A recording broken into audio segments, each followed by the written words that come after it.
Hey guys, it's J19 brought to you another podcast, gaming podcast news. I'm J19, your host. I'm here with the 18th, number 18 podcast. This is still going strong. I thank you guys for all the love and support as always. If you guys want more podcasts about the recent gaming news, rumors, leaks, etc., you guys know what to do. Hit the bell notification, stay notified when I upload these videos, or drop a like, subscribe if you're new. You guys know what to do. Thank you guys so much. I'm here with my friend um, Ari, as always, he does My podcasts name. with me once in a while, and yeah, we'll have more people join as this podcast goes. So if that happens, you guys will hear more people talk about these nice topics we got to talk about today. So let everybody know who you are if you want, whatever you want to say for introductions, and we will get started. Oh, sorry, what was that last bit there? I'm also focusing on the game. Well, he's playing a game. I want just if you want to say, hey, I'm so and so. If you want to do an intro, feel free. Oh, nah, just here to talk about the games. Don't know. Sounds like a plan. All right, we got about 6 items to talk about, and then whatever else cross our minds. If you guys want more, you guys want to do. Okay, the first thing on the list is Final Fantasy 16. I do have a little bit of news, I guess, or not really any news. It's just updated information about the game. Lore wise, they dropped some more lore on the official site for Final Fantasy 16, and it talks about how yes, people are like born with like magical abilities at the start. They're not like passed down. They're not like gained from like the resources from the world of Velistia. I think I'm getting that right. From the crystals from each kingdom, each region. These are like I forgot what they're called, but they are like born with magical abilities, able to cast like spells and stuff without the influence of the world, which I thought that was pretty neat. Um, so that was interesting. Interesting stuff there. Um, as far as like Final Fantasy 16 is still on path for a June 2022 release.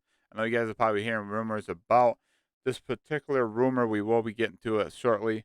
Um, yeah, my thoughts on Final Fantasy 16 so far, what we know, what we saw, I'm I'm I'm really super hyped for it. I'm really super excited. Everything is shown is like I haven't had any like problems with. I think there's a lot going on with the action. I definitely gotta like this demo that they're gonna drop probably in early to mid June. I would say they said around 2 weeks. It could be a little before, a little after. Um, But I'm interested to see how the combat feels. A lot of impressions did come out that a lot of people did love the combat system. So that's a good sign, right? You always want the combat system, the gameplay to be like super fun, super immersive. Like people are having fun with it. I think it's pretty sick. And it looks the part. It looks the part. It looks definitely looks like a Devil May Cry 5 meets Final Fantasy. A lot of people said it kind of does, kind of doesn't. Take it as you will. I think it does because of Suzuki. You guys know him as the battle director, battle designer of Devil May Cry 5. He also worked on past titles such as Marvel vs. Capcom 2 and Dragon's Dogma as well. So take it as you will. He said this as well, that this is probably the best battle system that he's ever worked on in his career. Like that's saying something with Final Fantasy 16. That makes me even more excited with that. The little bit of juicy story bits we've been getting, and I'm super excited about that. Like the characters are interesting. I love the voice acting. I love the dark, gritty, serious tone. It's definitely not your usual Final Fantasy trope where like let's get the band together, let's go fight the bad guy and save the world and have all like a Harlem where like these two or three like female characters are kind of liking the main character. It don't have anything like that. It does have Final Fantasy like you know characters like Sid's in there. You got your Moogles, you got your Cattars, you got your Chocobos, you got like Marlboros, you got Tomberries. All those are in there. Final Fantasy still gonna have some. Final Fantasy 16 is still gonna have his light-hearted moments, light moments, if you will. They're not completely non-existent. Some people are kind of worried about this game being too dark. and the combat just not fitting. It's like, the combat is it's a fantasy game. It's gonna be as it is. I think the combat works well in a Final Fantasy game, even the story and the characters are really too serious and gritty and dark. I mean, this is gonna be a story that's gonna have a roller coaster ride. So buckle up, folks. It's looking great. Um, all right, now I'm looking for more. I just hope that because this is like Sony's blockbuster game for the summer. I just hope that Sony will help square out and get the marketing out. Get the 30 million plus PlayStation 5 users. Be like, yeah, I want to get Final Fantasy 16 because that is going to truly showcase the power of the PS5. As Yoshi P is trying to push this as he's trying to make this as the very best PS5 game to date. Like that was just his goal, him and his team, and so far it's looking like this is gonna fit the bill. So I'm excited. So what do you think of Final Fantasy 16 so far? What's your hype levels? Yeah, As far as the hype level, all I gotta say is collector's edition. yeah, I already got that bought. I mean, I'm waiting for the game. Uh, yeah, for there's, sure. there's a lot about the game that looks good though. That combat, that's looking real good right now. Oh yeah, for sure, absolutely.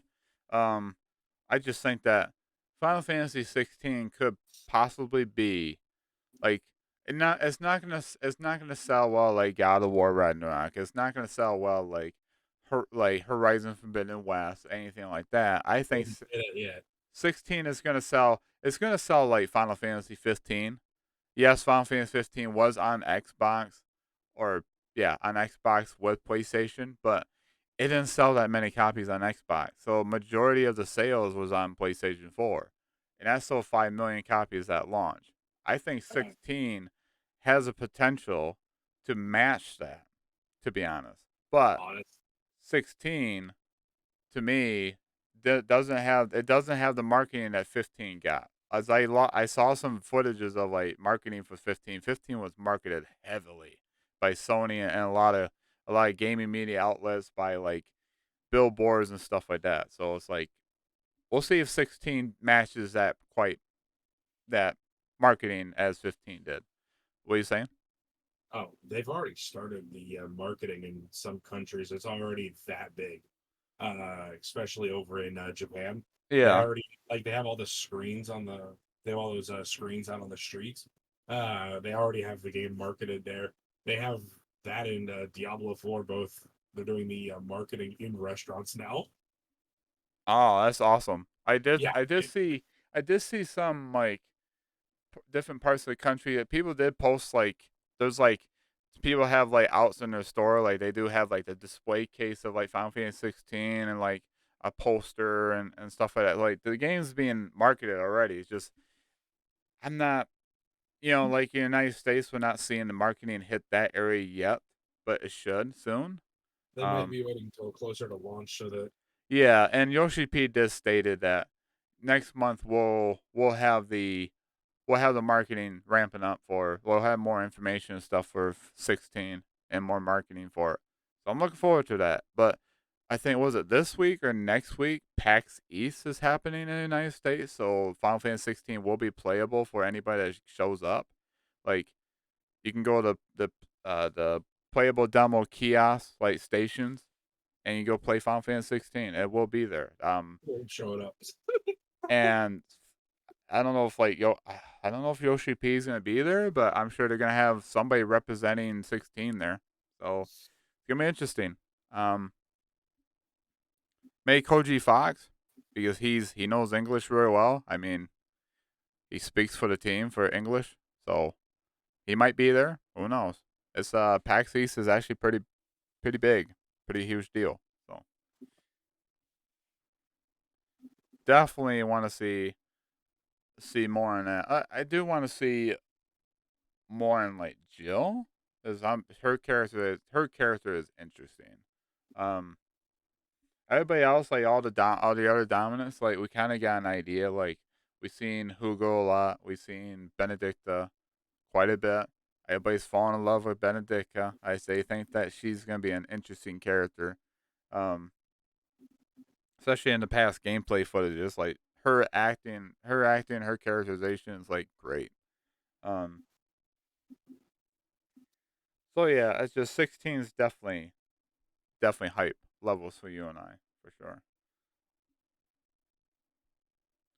So yeah, speaking of Square Enix and Final Fantasy 16 and other things, we have information that are kind of rumors just being spread around.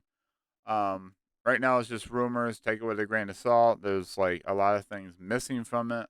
A lot of things are being misinterpreted. But apparently there is, according to the rumor, we're going to discuss it. There are internal issues with Square Enix because they're having like their big leadership shift, changeover. Like the CEO or the president of Square Enix is like gone. He's being replaced by, I forgot his face, but it's a new guy. So there's a lot of rumors swirling around with these sources saying that yeah, they're having issues with the changeover. Is it going to affect Final Fantasy 16? Absolutely not.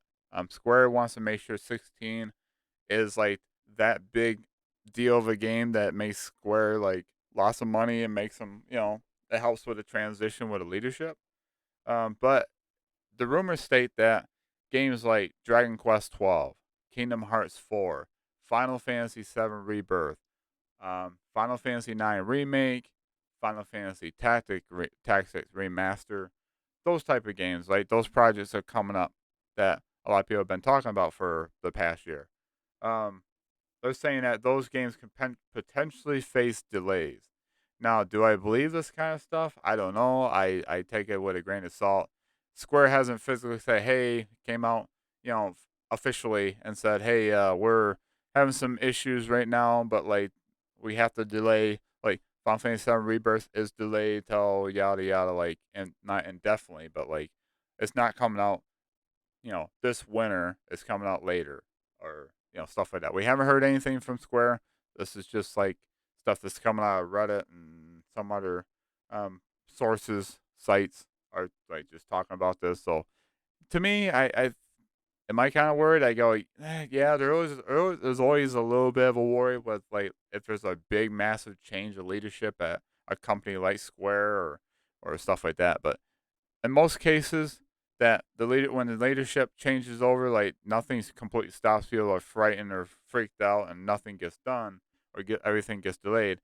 It's business as usual. Like they take on their work. It's just the leadership comes in, looks at what they got to do, and says, "Okay, this is what we're gonna do. You guys keep doing what you're doing. Don't stop."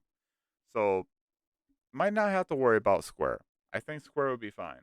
But yeah, just let you know, there's rumors spread around that Square's having some internal issues at headquarters that might delay those games. Not 16. 16 still on schedule to come out. Yoshi P said, "Hey, the only way 16 does not come out on time is if a meteor hits our headquarters." That's how confident he is. Um, so, yeah, what is your thoughts on the whole rumors about the internal issues at Square? I think it's a bunch of bullshit that somebody made up. Honestly, everything's going fine, and suddenly that happened like out of nowhere. I don't think any of it's true. Honestly, about the delays, at least. Yeah, and I think that I think everybody just I do worry a little, but am I gonna go? Oh no, Square's done for, and no, I might joke around with people say, "Oh, you know what? Maybe if these rumors are true, Sony can scoop up Square for like less money than they're worth and help them rebuild, help them be a better company." But people's like, "What? That's not happening." I go, of course, it's not happening. Square ain't gonna sell. Do they have a tight relationship with Sony? Absolutely. Sony's helping budget fund Final Fantasy 16, and they're absolutely funding Final Fantasy 7 Rebirth. Like, well, how do you think that 16 doesn't have any development issues? Like Sony's helping them. Even Yoshi P came out was, being honest, admitting that Sony has their hands on this project as well. Like that's why they're being really successful with it.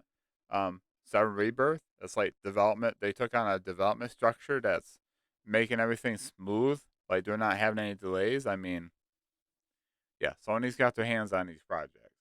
I definitely see that.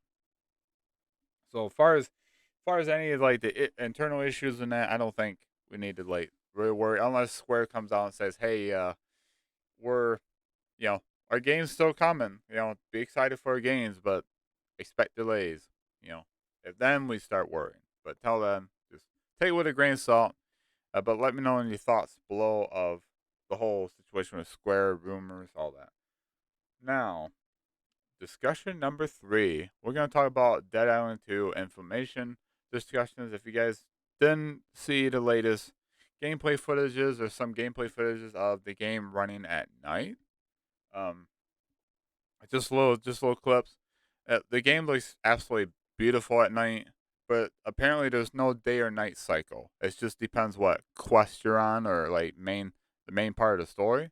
So you don't have day and night cycles. Like it doesn't just cycle throughout like Dying Light 1 or 2, um, games like that, or like Elden Ring.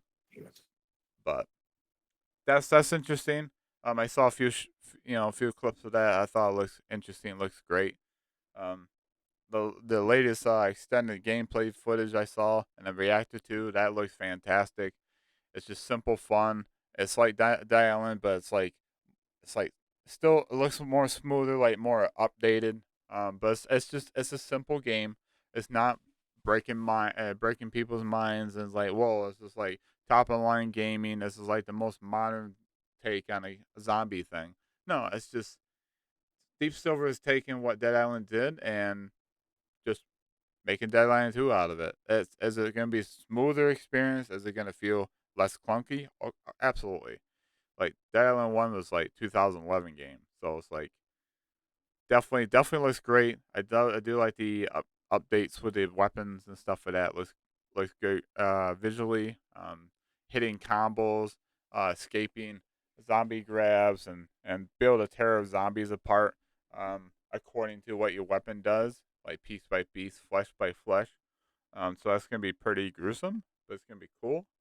Um, recent updates we got is Dead Island 2 is going to be about 20 hours long. That's what just doing the main story, doing maybe a couple side missions. And a lot of people are kind of just like, man, it's not as long as I thought. Well, to be honest with you guys, like God of War Ragnarok, God of War, Horizon, games like that, or like maybe The Last of Us. Like if you're not like taking a sweet time, you can rush through those games with the story, with understanding what the story is doing, and not skipping anything. You can finish those games in like 20 hours or so. It depends on your playthrough. Sometimes less than 20 hours, sometimes a little more, sometimes right around 20. So is that a bad thing for Dead Island 2? Like slaying zombies with friends for like 20 hours? It's like that sounds like a lot of fun to me. So to be honest with you, and also we got this breaking news as well. Um, Dead Island 2 is not open world. A lot of people said, well, is it just going to be like a linear corridor type game? No, they came out officially said it's a semi open world. So it's going to be semi big, but not like a big giant open world game, which I'll take it. I'll take it. So, so what's your thought on Dead Island 2? You see any gameplay footages? What do you think of the information we got? Um, Definitely a lot better than the original game, that's for sure. oh yeah, I mean, like visually stunning. that's not hard to beat though. I mean, that game came out what 11 years ago. Yeah, 12 years ago, yeah. Yeah, it's been a bit. I No, need it's, and they took a different art style, right? It's not like the most visually realistic looking game. This it has a art. It has like a it's kind of realistic, kind of. It kind of has a different type of art style, like Dead Island 1, right? It has a different art style. Like it looks kind of realistic, but kind of not. Like they're not going full realism. Um, so that's people need to keep in mind. Dead Island 2 is not going to be like, oh man, it's like the most realistic survival horror game like with zombies, like The Last of Us Part 2. It's not gonna be like that. It's gonna be like it's like an archaic, over the top zombie slaying. You're having fun. There's gonna be lots of guns, lots of things you do with zombies, environmental stuff. Now a lot of people are complaining about Forspoken, about all the dialogue and the voice chatting and all that, but Dead Island 2 is going to have some characters are going to talk a lot. Like when you're just slaying zombies, they're gonna throw out their cheesy lines. It's a over the top, hilariously not to be taken serious game. So if characters over talking is too much for you, then just just maybe you can mute out the voice, mute out the voice in the setting, but enjoy the zombie slaying, like just for fun. It's a fun zombie slaying game in my opinion. Um, but yeah, not to cut you off, I just yeah, definitely a game I'm really looking forward to, and I got to order. I can't wait to play it.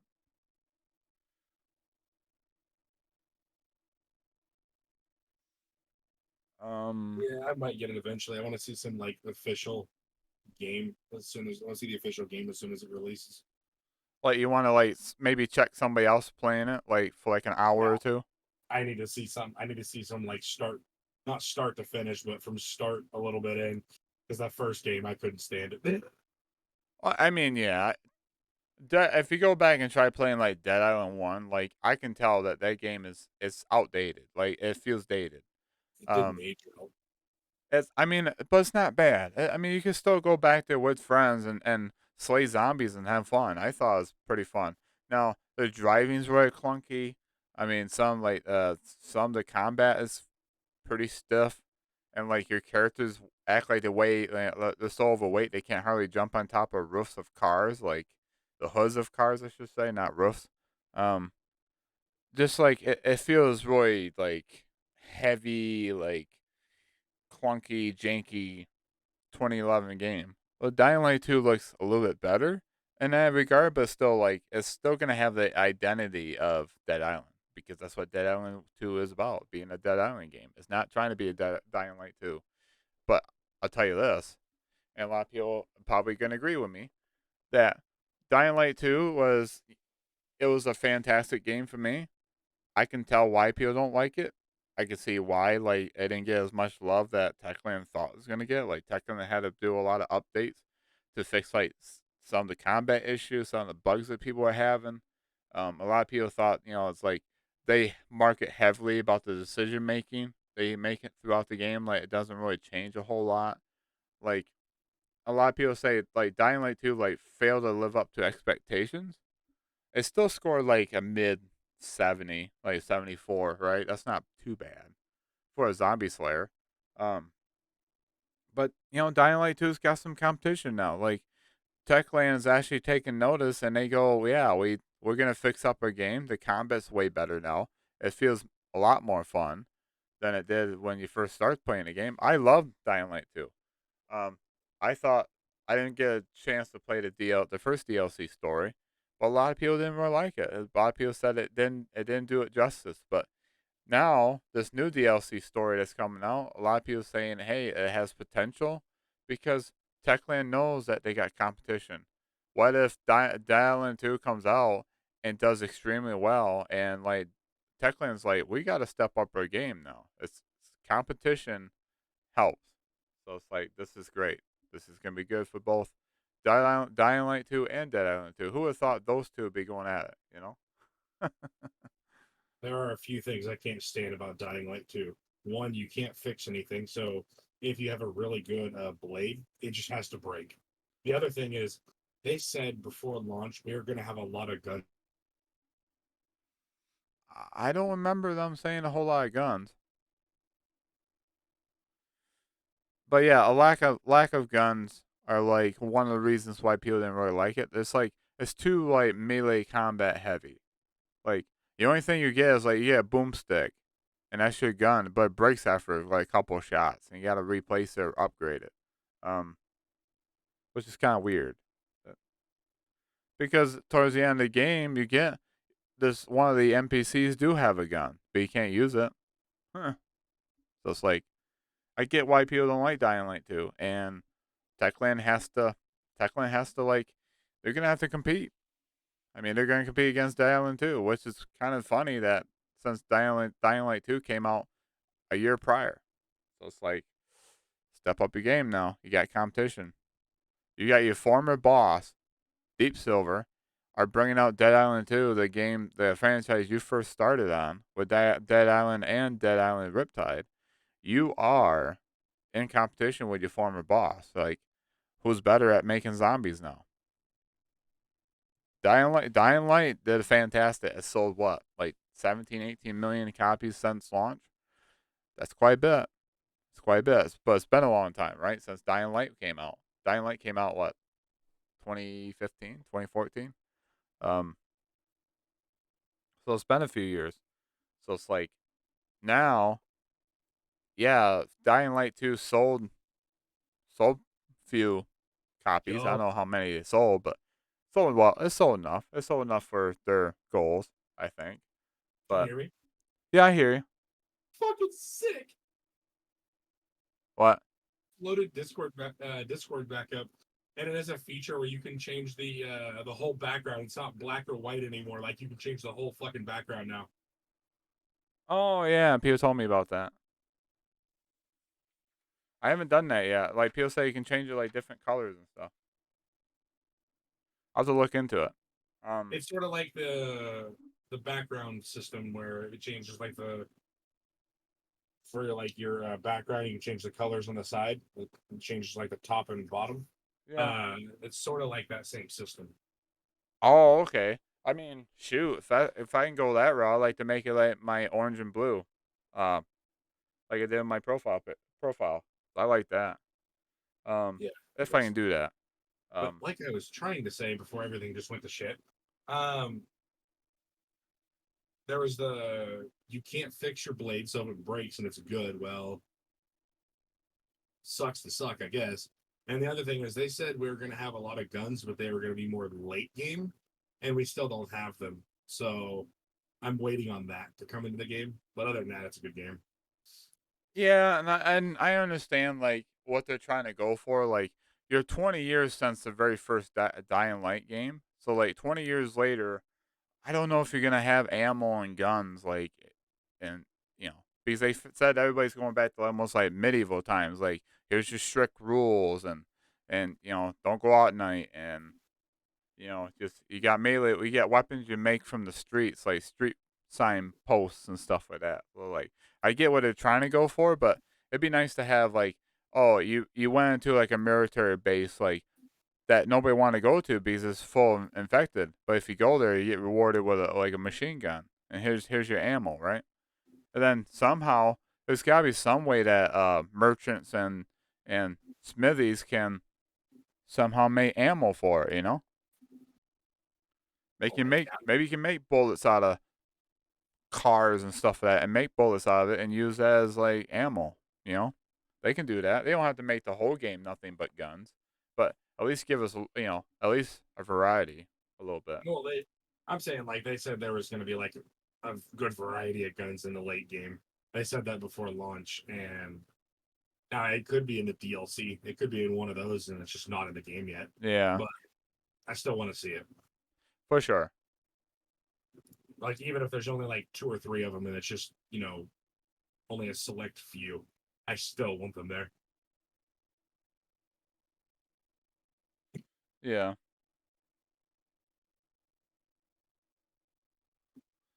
but yeah,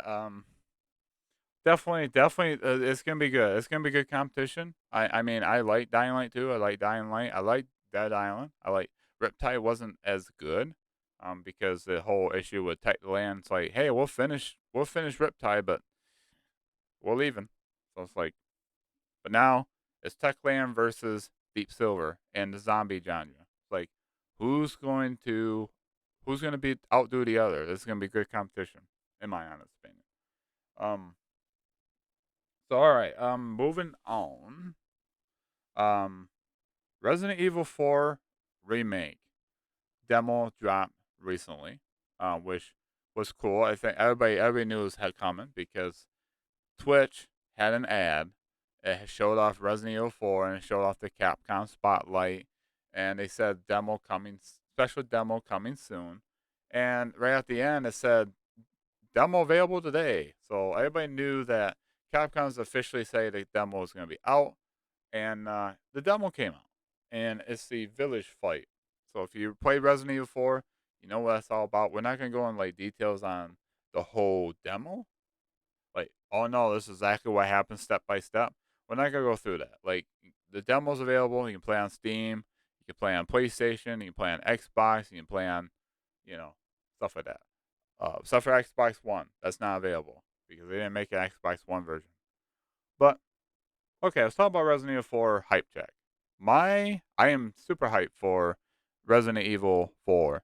Like, I can't wait. I got eight more days. I do need to finish The Last of Us Part 1. I think later on tonight I will be getting on that and just playing it. I'm about 53% done with it. Get through that game, and then I'm gonna get ready for Resident Evil 4 Remake. The demo, um, I tried that on PC. It was my fault. I messed up with the settings. I was pushing myself too hard with my streaming and stuff like that at the same time. So it crashed 4 times. So that was my fault. But I can say this, a matter of fact, that the Resident Evil 4 Remake demo both plays on PC and PlayStation 5 smooth as butter. It looks visually stunning. The gameplay is absolutely sick. I love the setting. I love the village part. I love the way Leon sounds, his cheesy lines. The enemies are pretty intimidating, but it's fun to kill. I love the whole sequence.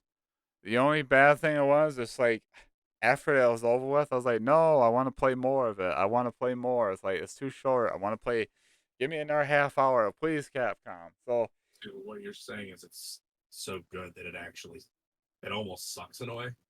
yeah, like I gave this because of how short it is, like because people speed ran it like under 5 minutes easily or even less. Oh yeah, Um, I already have. and like it's getting to the point now. It's like, yeah, this demo's a nice little tease, nice little taste of what's to come. And I gotta say that the demo alone is a 9.5 out of 10. It would get a 10 out of 10, but it's just too short. I mean, for my liking, I wish it was a little bit longer. And it's also a demo, so But yeah, it's just definitely, definitely a game. I'm glad I ordered for PS5. I'm definitely gonna probably set up and stream it on Twitch for sure. Um, definitely get back to streaming again. It's gonna be a nighttime stream, so I can stream for a long time if I want to. I'll probably stream like at least an hour or two every time for that game. So yeah, demo impression. Like I'm pleased with the demo. Like a lot of people said it's gonna be the village portion. Definitely is. They start like the way they start you off and get you really like get you immersed in like the story and the character, like knowing what he's up to. It's just so as awesome. I loved it from start to finish. I just wish that I can catch myself every time we get that one little section of the demo. I keep getting Leon's legs stuck in a freaking bear trap. Like I was like, I guess apparently it gets everybody. Like you're just mesmerized, just walking with Leon. All of a sudden, you hit the freaking trap. I hit it like 3 or 4 times. I was like, dang it! But it doesn't really do anything to you. It doesn't really do that much damage. But I thought it was pretty funny. So what was your impressions of Resident Evil 4 remake, and how hype are you for the game? I'll be getting it next check. But I'm also one of those that has a speed run time of like 5 minutes. So Yeah, definitely went through the game a few times. that's great. Definitely ready for it. Yeah, me too. Like this is definitely a game that I'm like, yeah, this is definitely gonna be good. Definitely gonna be good. Like it's gonna be one of those games that's like it's gonna be a lot of people's game of the year. Like other than probably Spider-Man 2 and Final Fantasy 16. Like those are three I think that are definitely in the running. Of course, Tears of the Kingdom. Of course, Zelda. You know that's always in the running. Every time they drop a Zelda game, it's always like one of the best games to launch in a lot of people's eyes. Um, so yeah, Resident Evil 4, guys, is launching next Friday, like for PlayStation 4, PlayStation 5, Xbox Series S and X, and then Oh, damn it. Steam PC. So It's literally gonna launch like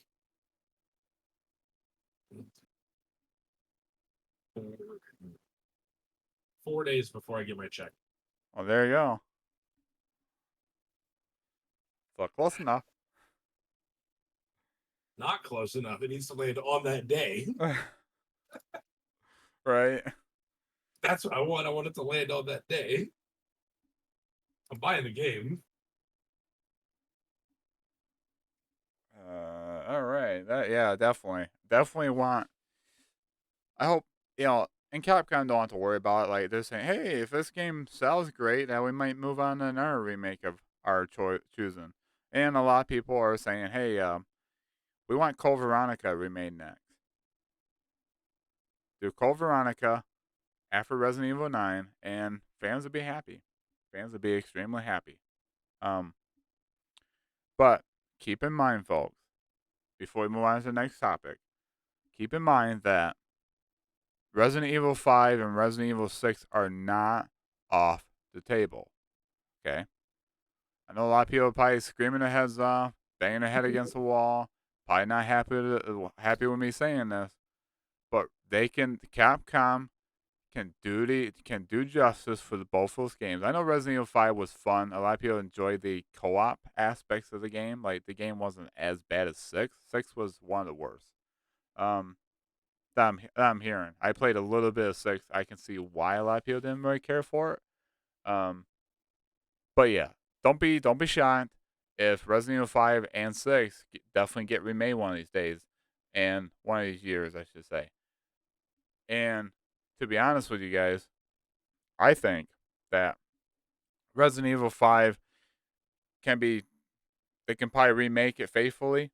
They might change a few things and make it even better.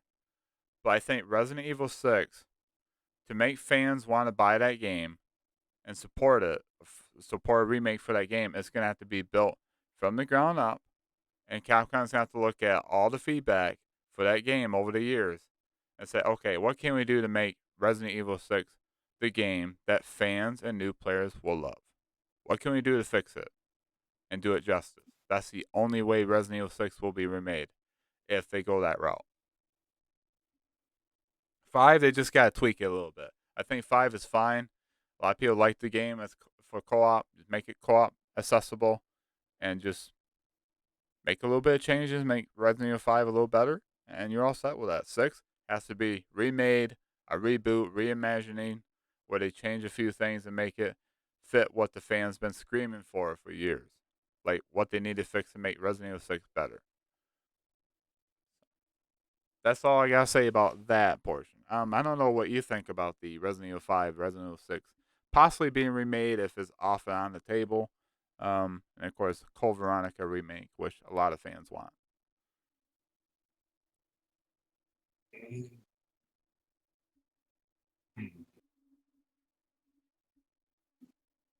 It would be nice to get a remake on that though, but I don't know. I want a remake on 5 and 6 more, just because I don't know. They could use them. They could really use them right now. At least game number 6. It could really use that remake. Yeah, and I think that Capcom Capcom listen to feedback because don't think they don't because what they do for the Resident Evil 4, like everybody that watched like the Chapter 5 gameplay footage, like a lot of people complain about, hey, the rain's a little too much. Like it's not bad in a lot of spots, but one portion is like a little too much. And Capcom said, okay, you know what? We heard your feedback. We're gonna fix the rain a little bit. It'll be fixed with a day one patch. So yeah, Capcom does listen to the fan base. Capcom does listen to the fan base of Monster Hunter. They do listen to the fans. So that's a good sign. Um, so Resident Evil 5 and 6 being remade, Capcom would listen to feedback. Like they would probably get a demo out with a remake and say, okay, what can we do to fix this? Or possibly have a beta test. I don't know. I'm just throwing you guys some ideas out there. Okay, our next discussion is the PlayStation 5 Pro. Yes, it's been announced. It's been like people talking about it, sources are talking about it, memeing it, and Tom Henderson is like, "Hey, hang on, guys, I got some information, but I can't talk about it now due to embargoes and yada yada." I think the PlayStation 5 Pro shouldn't be made because it's not a high demand for it, but I can see why Sony wants to. Um, is it true or not? I don't know. Tom Henderson thinks it is. a lot of people just memeing it with like a picture of like a coffee maker and like showing off like these concepts that everybody's like, ew, like I don't want that for a PlayStation 5 Pro concept design. Like, yikes, get that out of here. I mean, and everybody's like, don't want a PS5 Pro. It's like, why do we need one? Like, there's not a demand for it. So I kind of agree. There's not really a demand for a PS5 Pro. PS5, PS4 Pro was because a lot of people back then had start getting 4K TVs and they want to play games with 4K capability, and so Sony and Microsoft made their respective, PlayStation 4 Pro and the Xbox One X to say, here we go, guys, these will support games that are enhanced for those systems. They give you a 4K experience. Now, I don't know. I don't know about the PS5 Pro. Am I gonna get one? I don't know. It's like it's gotta offer me something, and if I'm gotta buy a display that supports everything the PS5 Pro offers, then I might pass on it. I might just stick with my PS5. I'm fine with it. It's doing me justice. Games are blowing my mind. Developers are not taking advantage of the full capability of PS5 yet. It takes a while for them to readjust. Like not every studio is there yet with the PS5 only titles. So it's got time. The COVID-19 did affect PlayStation 5 for the first like year and a half, so it's still lagging behind, even though it sold 30 million plus copies. But you can tell that developers need more time to get used to the PS5 full capabilities, and they're not quite there yet. So that's why I don't think I want a PS5 Pro to be real. Is it gonna be real? Possible. Sony likes to do mid gen refresh. Um, and just like with the whole PS5 detachable disk drive, like Tom Henderson said, that's coming out like later on late this year, and then late 2024 is the PlayStation 5 Pro. So it's like we'll see what Sony does. But to be honest, like even if the price point is fair, as with my current setup, my current displays, I don't need a PS5 Pro. I really don't. I'm happy with my PS5. So, what is your thoughts on all of this? Well, like I said, I can try to find the article. But there was the source from, I forget who makes the TVs. They did say they were working on a new TV that was a lot better for a new console. So that basically confirmed a new console is coming. And not all devs have reached next gen, right?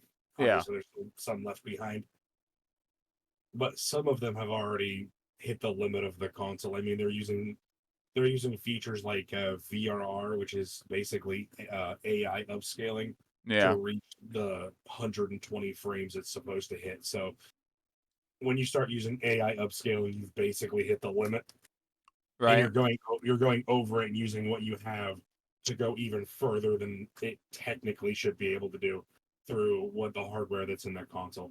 right. So, which is nice that it's there because it makes it where they can do even more with it. Absolutely. It's just with, you know, well, a lot of sources, like even when like, is Sony's they made their new TV series. It's called a Bravado. I guess they got I forgot what brand.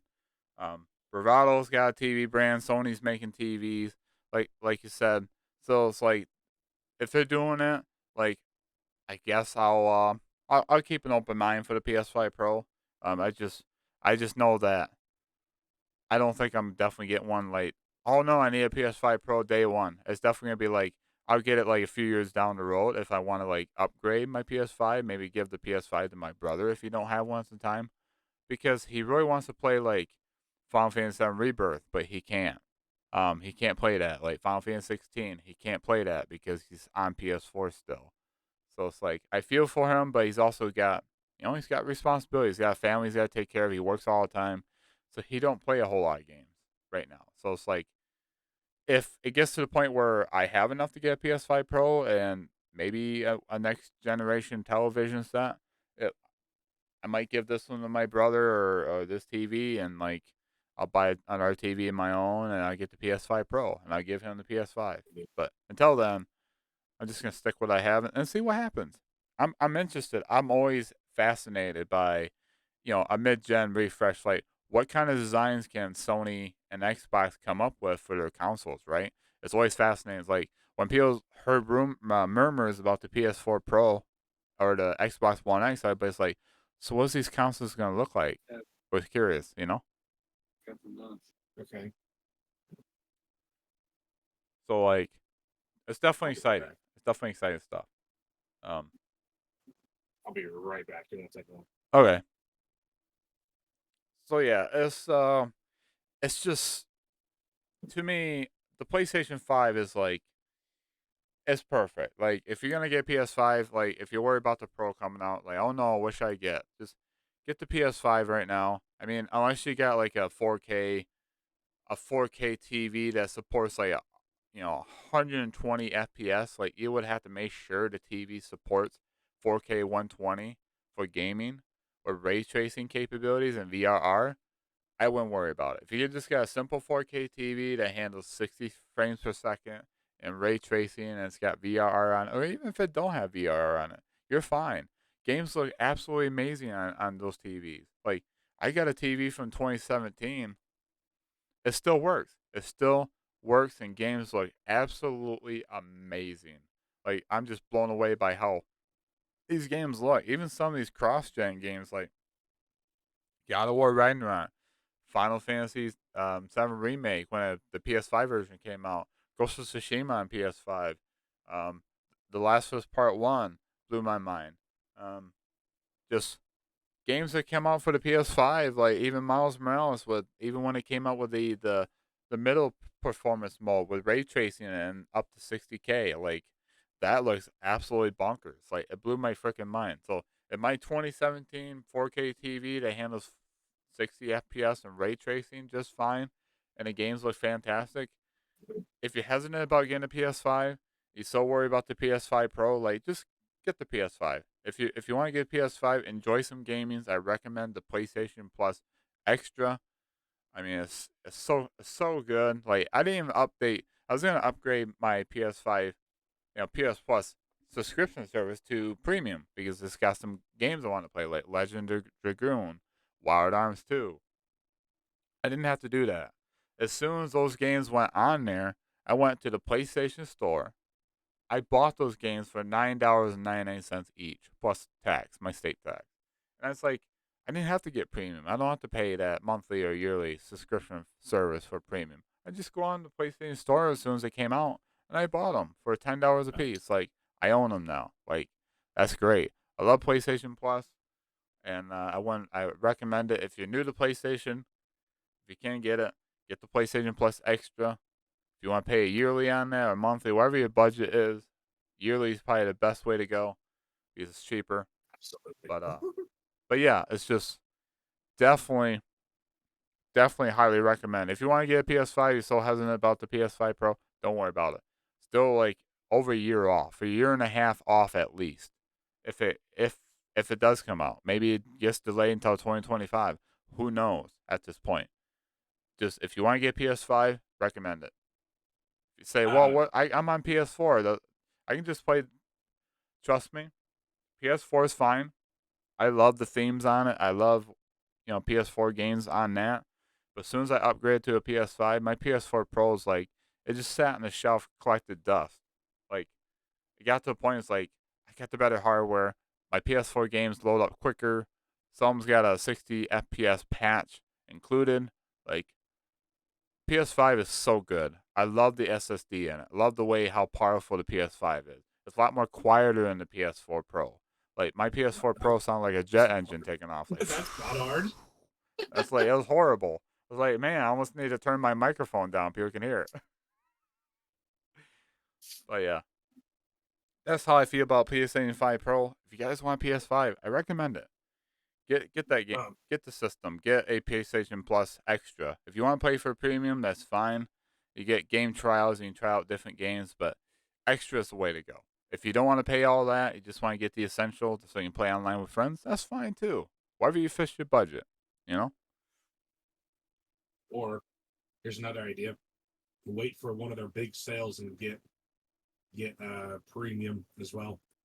Yeah. I got it for less than $100, so I I couldn't say mean, no to that. yeah, like a lot of people take advantage of Black Friday. Like that's when they renew their PlayStation Plus is on Black Friday. Like yearly. It's like on sale, on sale, on sale, on sale. Like the best way to go. I should have done that last year. That way I'm paying a lower price. But yeah. Um just PlayStation 5 Pro stuff, I just just wait and see. Um I don't know. What do you think? You think people should just if they're worried about the PS5 Pro, if they really want a PS5, do you recommend them just say, hey, just get a PS5? It's like Well, it's worth getting.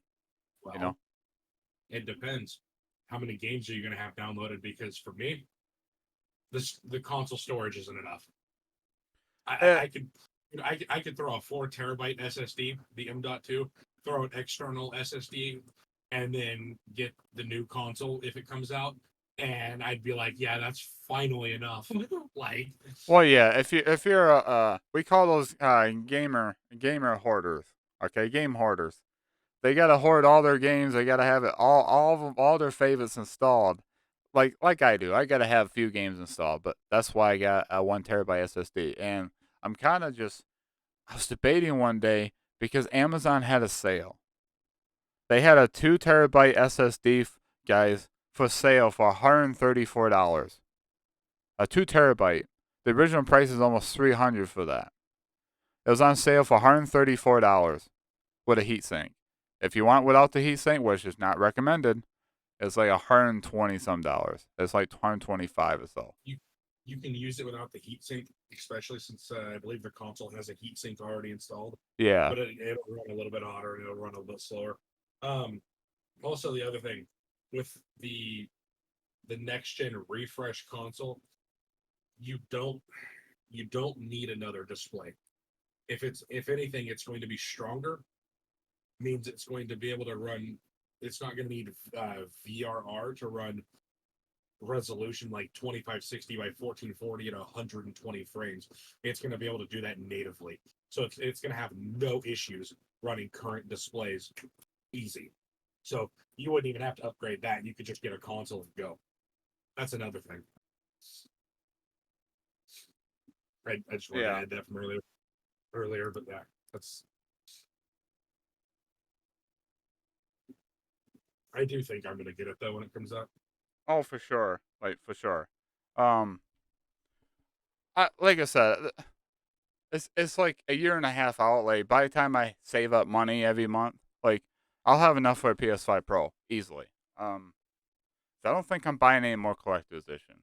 Like I really wanted 16, but like after Spider-Man 2 and Rebirth, like I got maybe a couple of games coming out next year I'm interested in, but like after that I'm gonna start saving up money. Just if PS5 Pro comes out and it's like super sick, like it offers a whole lot, and like I have a whole lot of money sitting off to the side, and I definitely want to get one. Like I probably will. Now I end up giving the PS5 to my brother, which would be a nice little present for him. Um, but yeah, it's just definitely interesting. I'm definitely interested to see what Sony has to offer with that and what it's going to look like. Like they could change. They might not change the design much. They might change it completely. Like who knows? Like there's some Speak, wacky concepts out there. I saw. I was like, I don't know about that one, Chief. That looks way too uh, weird and so strange. But so speaking of design, yeah, you linked like four of them. One of them looked like the really slim console we were supposed to have now. yeah, Wasn't a fit for that one. The the coffee machine can no, just no. Um, yeah, right. Design that I got sent in chat like yesterday or the day before, Yeah, like just a few articles up, just above the Diablo 4 thing. That design, I fucking love that. I love yeah, oh that yeah. design. There's That looks some clean. concepts out there. It's like I can definitely see Sony doing that. Like now the PlayStation 6 concept that first came out is like this like a I don't even know how to describe it. It's like a roller ball with like some kind of fancy like fins on it or something. I was like, yeah, I don't think Sony would ever go that route. Like some of these Dude, concepts are weird, are like really out of this world, you know? there's there's already concepts clear up to the PlayStation 13, I think it was, Oh or the wow, I 15. haven't checked that out yet, but It's like the 15 or the 16. There's concepts and I clear up to and that. I know Sony's got trademarks all the way up to PlayStation 10. I think that's as far as they went so far. Last I heard.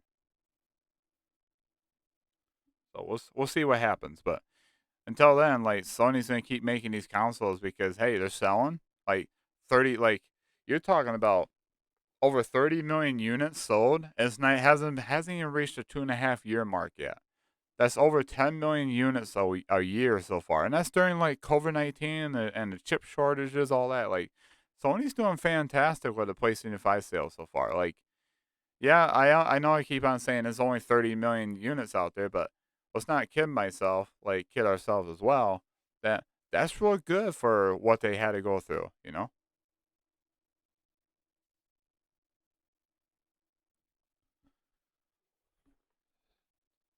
So it's like that's definitely so Sony's definitely doing something, right? Like they're a lot of people will say, well, PlayStation 5 doesn't have many games. It's like, well, if that's the case, then how come people are buying the PS5? There's over 30 million users. Like some people are like, most of those are scalpers. No, it's not.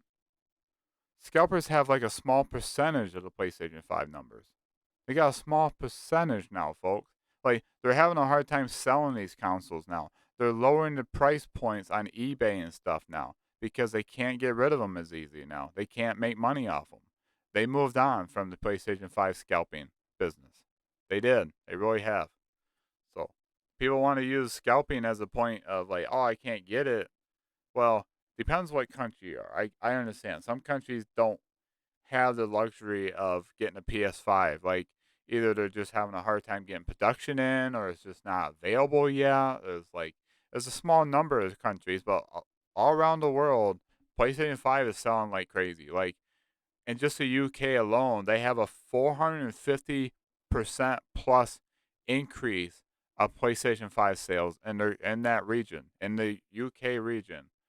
Japan, for the first time in 5 years, somebody finally beat out the Switch and sales in Japan. Well, as far as like that month or during the little bit of stretch there, the PlayStation 5 finally over since 5 years ago, it was always the Switch.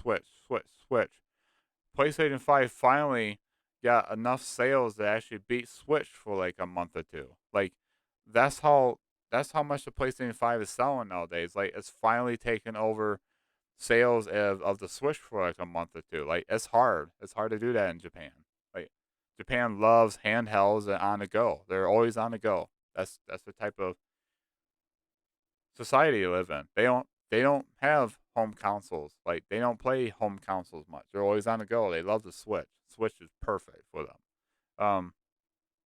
So it's great to Hey, see. hey, Justin, Yeah. here's something to think about. Scalpers didn't move on. We moved on from them. Basically, what happened was, you know how some bought the console from them because they didn't have much of a choice. Yeah. Well, what that did was, as more and more of them got the console, that meant less and less of them needed the damn thing. So what happened? Eventually, everybody that initial group that wanted them really really bad all got them, and now scalpers are literally trying to find somebody to buy it because everybody that wanted it got it. So now everybody's buying it from Walmart and Best Buy. Right. So everybody moved on from the scalpers. The scalpers are still trying. Like I don't know if you heard, but they bought the 4090 for two Yeah. thousand dollars, $2,000 each, and nobody's buying them, so they have to sell some of them for like $1,300. Right. And it's just It's like great. so, customers are saying, "Hey, look, I don't have to buy your overpriced consoles anymore. I just go to the store and buy one." Yoink. So that's really exciting to see that finally, you know, just 2+ years, we're finally getting to the point where PlayStation 5s are available in most countries now. Like you can go to the store and buy one. Like I can go to GameStop right now, or the PlayStation, the PlayStation Direct. I can go to GameStop. I can go. Amazon's still invitation only. I don't know why they're still doing that, but a lot of places still got. We can order a PlayStation 5 and get it shipped to you. Or you can go to GameStop or sometimes Walmart or any Uh, kind of store and say, hey, you got a PS5 in the back? Yeah, we got plenty. um, about the Amazon thing, Yeah. that likely has to do with their god awful shipping, Oh and it no. takes them like a week and a half to ship anything out because they're one of the biggest companies in the world, so they're likely shipping shit out every day. Yeah. So they have to limit what comes in so they can actually get stuff out on a reasonable time. That's Right. likely why they limit the console. Right. It makes sense. So, Is they're like what, the second largest company in the world now? but yeah, definitely. So it's a lot. It's a lot of good stuff going on. A lot of like, and people say I can't get a console. It's like, are you trying? Like, what country are you in? Like, not to say, hey, I'm want to know your business. I was just like, what country are you in? Like, is it super hard to get one? Like, does the stores have one? I mean, some countries do have over like their price of their PS5 is like has increased because Sony has increased the price of PS5s across some countries. Like, it's higher now than the United States. Like, the United States will not get a price hike, and even Microsoft is raising the price of their Xbox in some countries. Um, Nintendo's finally hitting $70 for their new Zelda game, and everybody's like, "What? I got to pay $70 for it?" It's like, I mean, you buy a Pokemon every year, so what's the difference? But here's the thing about the whole console increased on the Yeah, cost. It's not. It's not the big fuck you that everybody thinks it is. You got to realize some of those countries to get the console in there, the fee and the taxes to get that in there is really high. So what do? They charge more for it right. because It makes sense, that's the only way they can get enough out of it because they're already taking a loss, and if it's really expensive to even ship the damn thing in and there, yeah. also, inflation does affect these things. Um, yes, like the United States, I know our United States is like, oh, we got plenty, jobs, the lowest unemployment rates, and all that. But if we look at the bigger picture, like the whole world is under a recession right now. Like, so that affects things, right? It affects the cost of living, it affects the cost of products. Like, I went to let's see, I saw prices for something. It used to cost like $1, now it's up to almost $4. Like, it was like $1 something like a couple of years ago. Now it's up almost $4. I just at Walmart's today. I I went mean, shopping earlier. Like, things have gone up in price because yes, inflation is part of it, but like it's affecting everybody with the recessions that's going around the world. Like, so between that and the higher tax for other different countries, like, yeah, Sony and Microsoft has to increase the prices of their consoles. Like, it's not an attack against them. It's just, you could make an argument about inflation for not even just now, just starting. oh yeah, But you know those bags of ramen. yeah, Those used to be like I was talking to somebody. He said they used to be like 15 cents each. Now an individual bag is damn near $2. oh yeah. So Prices. it's not like it just started. Like this has been going up for years. Oh, like I know it has been. Oh yeah, it's worse right now than it ever was. Yeah. No, imagine 2008, my senior year in high school. I was I was just like was sitting in class. I think it was like our health class, and somebody came in and says, "You see the price of gas right now? It's over $3 a gallon, or was it over $4?" And everybody's like flipping the heck out. Like, that was a bombshell. Like, people just like, "Holy crap!" Because what happened in 2008? The freaking stock market crash. We had that crash, so it's like price everything jumped up. It's like, wow, it's like And then things are everything getting dropped down. real. Like, And then it's slowly gotten worse and worse. So, right, and then it slowly got better, and it's going back up, and then it's going to go back down. I mean, eventually it's going to go back down anyway. oh, it will as soon as we get the right people in charge. Like, I'm not trying to cut down our leader. I hope for the best for our people in charge across our local, state, and federal government. I hope that they make the best decisions that's good for our country. But right now, the decisions that they're making, even across the world, it's like everybody's affected. Like we're doing something wrong, and it needs to be. We got to fix this thing before it really gets out of hand. So it's like a change of leadership, like with Square Enix we talked about earlier. Like this new leader could make Square Enix even better than the last leader was. Like the last leader was all about NFTs and all about we're gonna push NFTs and stuff. Hopefully the new leader like doesn't do that, but they already got stuff in the works, so we'll see. We'll see what he does. But it takes leadership to make changes to make things better for everybody. It's like we hope for the best.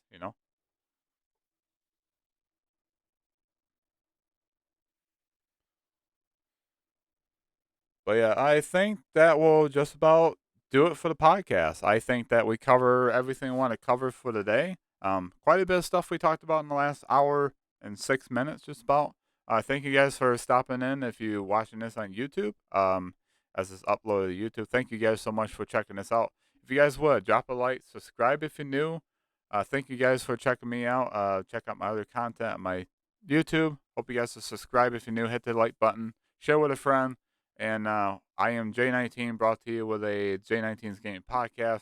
It's good to be here again, doing these again. I will do another one probably next week. We'll see what kind of gaming news we get next week. But if we don't get a whole lot, I might just do a couple of videos throughout the week. And yeah, until then, hope you guys have a wonderful day, wonderful night. Keep on keeping on. I'll catch you on the next video. I have links in the description below, my Twitch, Twitter, and Discord. You guys know where to find me. And thank you, Ari, for stopping by. It's been a pleasure.